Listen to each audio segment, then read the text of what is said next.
Always on time and ready to learn. Leticia Avelar starts her day at 6:30 in the morning. She wakes up an hour before her two sons so she can lesson plan, catch up on emails, or clean her house. Okay, here. Here's your jelly. We can take your sandwiches outside. When her sons wake up, she prepares breakfast and logs into her virtual classroom. Okay, Jonah, I'm gonna go on classes, guys. Let's have a quiet voice. The 30-year-old single mom hadn't always planned on a career in special education. She was originally studying English and art, but her outlook changed after her first son Jonah was diagnosed with autism and epilepsy. Her early experiences with trying to get him the services he needed led her to take a job in 2016 as a special education teacher's aide in the San Diego Unified School District. Once he was diagnosed, you kind of just get an initial diagnosis and they're like, okay, bye. And for me, I knew there had to be more than that. Luckily, she had some help. His first special education teacher guided me through the whole process on how to get services, how to navigate special education, and she would call me and tell me, this is what you have to do, this is the best thing for your son. And I wanted to be that person for somebody because I knew how important it was, just to have somebody on your corners. She decided to get her special education teaching credential, which she completed earlier this year. Then, fate dealt her another twist when she had to start her teaching career in the middle of a pandemic.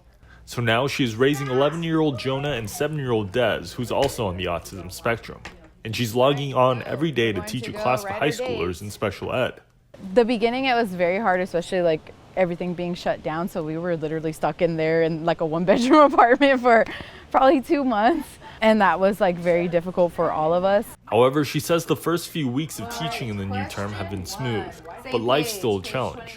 While she teaches, her sons still need her attention as they attend their own Zoom classes. It's kind of transitioning back into, I'm working again, I don't have the time. It's what's making this difficult again. Leticia said Jonah hasn't fallen behind academically, but Des is having a harder time with reading and adjusting to the new schedule. And he's just having a hard time getting back into the school routine of being online and seeing his teachers, and it's still very hard for him. He's having difficulties. Both Jonah and Des are getting speech therapy services, and Leticia says they're getting better at distance learning. When their classes are over, she spends the rest of the day preparing lessons or helping her sons with their schoolwork. She's also studying to get her master's degree in special education. There's not enough knees, so I feel like I'm not doing enough on their end, and then sometimes I feel like I'm not doing enough on the teaching end. I always in the day what more could I have done? But then I think what more can I possibly do? But she's comforted by the knowledge that the insight she's gained from her son's experiences has made her both a better teacher and a better parent. Joe Hong, KPBS News.